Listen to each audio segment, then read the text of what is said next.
So does Benedict Cumberbatch have what it takes to become the Sorcerer Supreme? We'll find out with the Forever Cinematic Review of Marvel's Doctor Strange.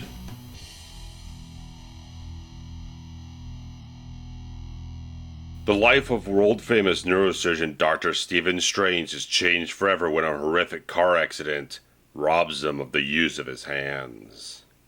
When traditional medicine fails him, he is forced to look for healing and hope in an unlikely place, a mysterious enclave known as kamar-taj.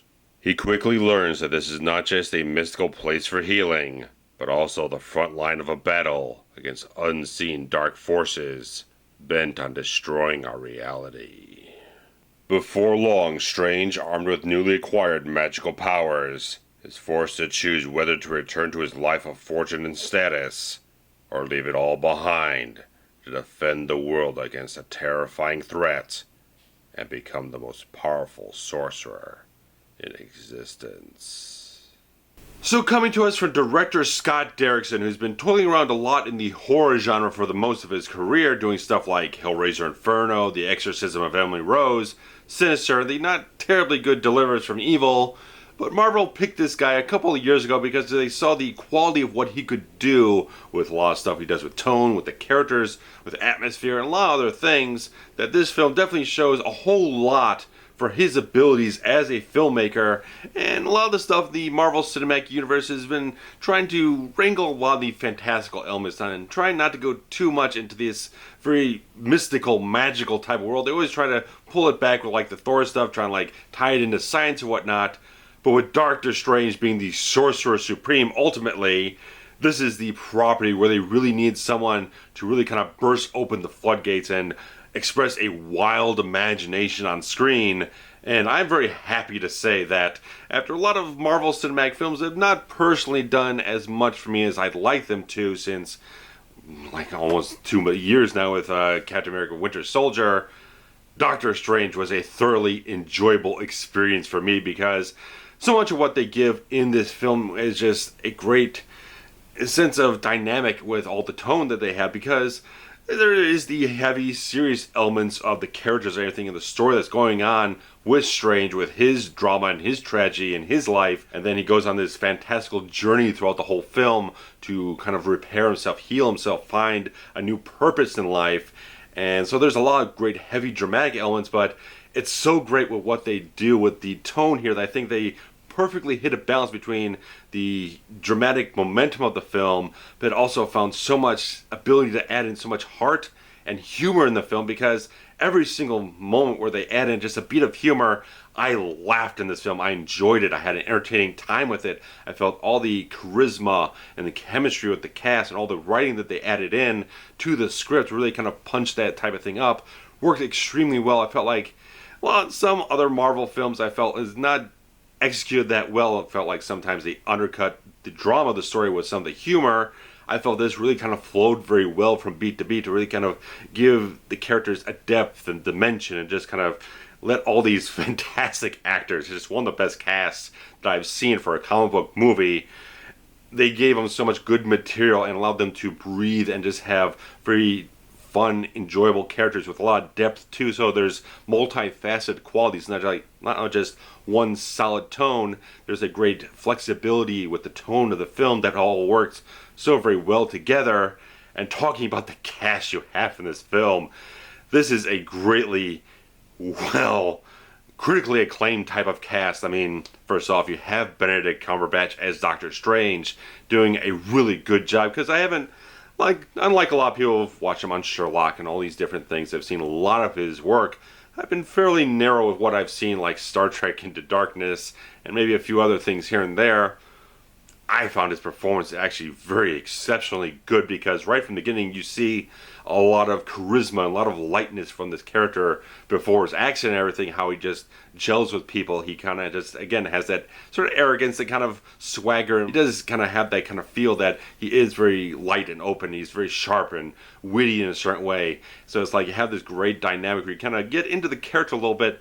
But I did kind of feel like maybe the first act of the film, trying to get to that point where they get the turning point of his life where the accident happens and he goes off on this journey, maybe a little bit rushed in a certain way. I would have liked to have a little bit more general context of how this guy was before that life-changing incident occurred, but there's enough things to still go on that doesn't feel like you're too shortchanged. I just felt like maybe they're picking up the pace a little too much, a little too early, but I still felt the performances conveyed what the story needed to have, with the emotions that are going on, the conflicts internal and external in the film, and just felt like Benedict Cumberbatch just brought so much great sort of vulnerability and a shaky confidence at certain points that this guy is someone who keeps learning throughout the whole film, and just this interesting thing, just how he keeps going, that there's great little sort of motif in the film, like you're not always, when your moment comes, you're not always ready for it. So that's kind of the test, the challenge for a hero to kind of step up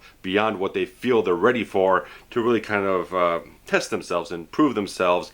And I thought Benedict Cumberbatch just did a fantastic job really creating such a good performance here to create a very engaging character that does have a arc and development through the storyline, that you see all the juxtaposition of who he was, how people treat him before, and how they treat him as the thing goes on, and just their consequences. There's interesting things that are built into this whole film they'll get to a little later on. They're not spoilery, but just how this film sets up things in such a great self-contained, compact way, but still leaves such a great basis to build something on after that. But you got, because a lot of the things people levy against the Marvel cinematic films, that's not all their villains really kind of have as much staying power, don't have as much, they're not as well developed, they're not as concrete, they're not as solid as they possibly could be. But when you cast Mads Mikkelsen, you're getting a fantastic actor, and whatever material you give this guy, he's going to deliver it on a magnificent level here, and I just love seeing this guy on screen at any point in time. Ever since Casino Royale, every time you say this guy's casting something, it's like, you can't go wrong casting Mads Mikkelsen, and he does a fantastic job. Another guy just kind of like born to play a villain, but can play so many different roles that he has such a depth of quality in his acting. I think he did a really good job for a character that just had great presence, a little sense of menace, but also still, again, had little beats here that he could wrangle things around with the little comedy moments or whatnot, little quip or whatnot, but still remain a very dramatic and serious threat throughout the whole film. And you got someone like Tilda Swinton, who's just an absolutely incredible actress. I've seen her in so many different things, from like Constantine to Michael Clayton. She is brilliant. She's a brilliant, intense, incredible actor. And she does a fantastic job as the character of the Ancient One, who has been changed from the comics. Was apparently like an Asian gentleman in the comics, but apparently has been changed to sort of a Celtic woman. So there's a little maneuvering here and there. But when you have some of this quality involved with a film and really kind of brings, again, dimensional qualities to the performance, I think you can't go wrong with that. And that's, again, a great, because the cast keeps going on and on with so much fantastic talent. Chiwetel Ejiofer, this guy, I've loved him since Serenity. I think he's intensely talented, and he's just delivers so much. He's a little bit more of a side character in the whole film. He doesn't get as much meaty material, but as the film progresses, you definitely see that this guy has more depth. There's more stuff going on with this guy. There's more to bring to the table to develop him to a certain point that makes everything in the whole film really kind of pay off his character in a certain way, without getting into spoilers, but just saying that this is a very exceptional performance from him across the board. This whole film has exceptional performances. Not a single person in this film missed a beat, missed a mark, missed anything. Everything was absolutely perfectly on spot with every single acting performance in this whole film. Can't go wrong with this list of names in a cast. And when you give them material that is this solid and this entertaining and dimensional as well, you're going to get some very good performances overall. And certainly, as I said, this film brings forth wild imagination, and that's definitely evident in the amazing visual effects this film employs. I was stunned by the quality of what they put together, with some very large effect sequences with so much depth and so many things going on, with how they just use these magical realms, how they can make reality bend and turn and just be completely modular and completely different. You can move everything around in this reality as you're dealing with all these more and more powerful characters or whatnot. They can just change this whole world in a completely mind-bending way. And there are films that have kind of done some of this before, but just the level they put on here, because they're dealing with magic, they're dealing with different realms of reality and everything, and just all these untapped powers. They just go completely off the deep end in the best way possible to really just plunge you into it headlong, and just like not hold anything back, just like completely right there. They're not afraid to go that way, and that's absolutely the way they had to do this film, not be a little bit more timid like they've been with like the Thor stuff, with like, oh no, it's not really magic, it's kind of science or whatnot. This is completely fantasy, completely mystical, magical stuff, and they just delve you headlong into these amazing visual effects sequences that just bores the character of Doctor Strange to this fascinating, imaginative world, and everything just like is a feast for the eyes for what they did, wherever they came up with this stuff. It's fantastic to look at, and possibly a 3D experience probably just really just sucks you in even further with it. But it creates so many great action sequences as well, because you got so much of this wild stuff going on with the geography of everything being changed and all this type of stuff, and be able to jump from one place to the next, teleport and jump through portals and stuff, and all these fantastical elements that they can just tap into. It's such a fantastic thing to just see all these wonderful eye-catching action sequences that just deliver so much and employ a lot of interesting ideas overall, with just how they tap into the different types of powers and mythologies of this character of Doctor Strange and his world that he inhabits in the comics, and adapts it to the screen. I just think everything with this film just used so much imagination to just make it such a satisfying film that they didn't hold anything back. Like I said, they just went all the way for it, and that makes it so very satisfying to enjoy it. And another thing that's totally satisfying was just the Michael Giacchino score in this thing, because I loved what he did with Star Trek Beyond. His Star Trek stuff's been fantastic. This guy is just a wonderful composer, and I just felt like what he did with the score in this film just adds so much, a little bit of depth, a little bit of heart, and a little bit of emotion too. I just felt like there was a great depth and breadth to what he did with the entire score of this film. Just gave it a little bit more life than some of the other ones in the Marvel Cinematic Universe have really kind of strived for. I think he did a really good job in this thing. Oh, he's doing such wonderful, amazing work. And just one of the very best composers working today, just creating such amazing work that carries on the legacy of fantastic stuff like John Williams and Jerry Goldsmith. He just creates such great scores, and this is no exception whatsoever. And just the general story of this film just creates a nice, solid, self-contained arc that still, like I said, leaves things to be built upon later. That I think this is really a good format to follow for a lot of comic book movies these days, which are always like, this film is just building stuff up to be followed up in the next film, which is just going to build up stuff to follow up to the next film. Just everything's a stepping stone. Nothing's just its own thing. And Doctor Strange really is a film that has its beginning, middle, and end, but it has all these thread throughs that can build up into the next adventure or whatnot, wherever they want to move forward with this own franchise of Doctor Strange. They have threads that they can still pull on and build up, and it feels like there's still development that can happen for Strange himself at the end of the film, but it still feels very satisfying for what they've done to build this character, build the world he inhabits, and build all the ideas, the mythology and everything. But it still feels like there's so much more depth to really pull from this whole property.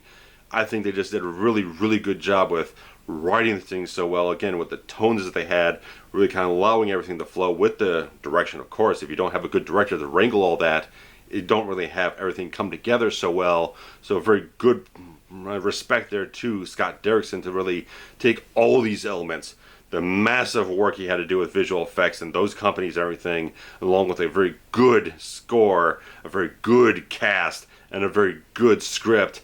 He put together all these wonderful elements to create a very satisfying, entertaining, and refreshing film too. That just like, again, always nice to see just imagination be painted on the screen, and this film just really, really did it for me. So I won't say it's like 100% top tier. I'm not going to say it's like the best of the Marvel Cinematic Universe, but it's definitely up there. It's definitely a very good film, but it's also, there's so much more potential if they do a sequel to just even blow this out of the water even further. But this thing is a really solid basis for a very solid franchise to move forward on. And I think we're not going to waste too long before we see this character again. I think it's a great addition with Benedict Cumberbatch involved and everyone else that delivered this film.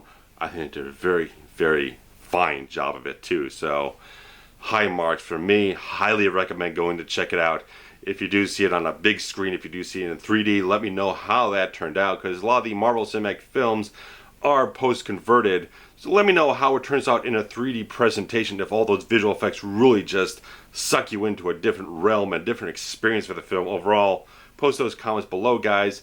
If you liked the video, thumbs up, and of course always comments about what you did like about the film. If some things didn't quite connect with you, if some things felt a little too much, felt a little too overwhelming, if the concepts got a little over your head, or if something, whatever it is, whatever came across your head watching this film, post your comments below. Love to hear it, love to get the discussion going.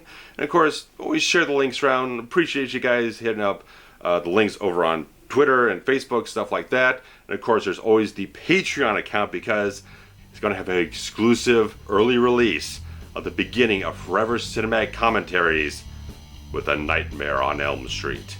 So take care, guys. Check that out. Hit up the Patreon. Be back with you soon. So take care. Bye-bye.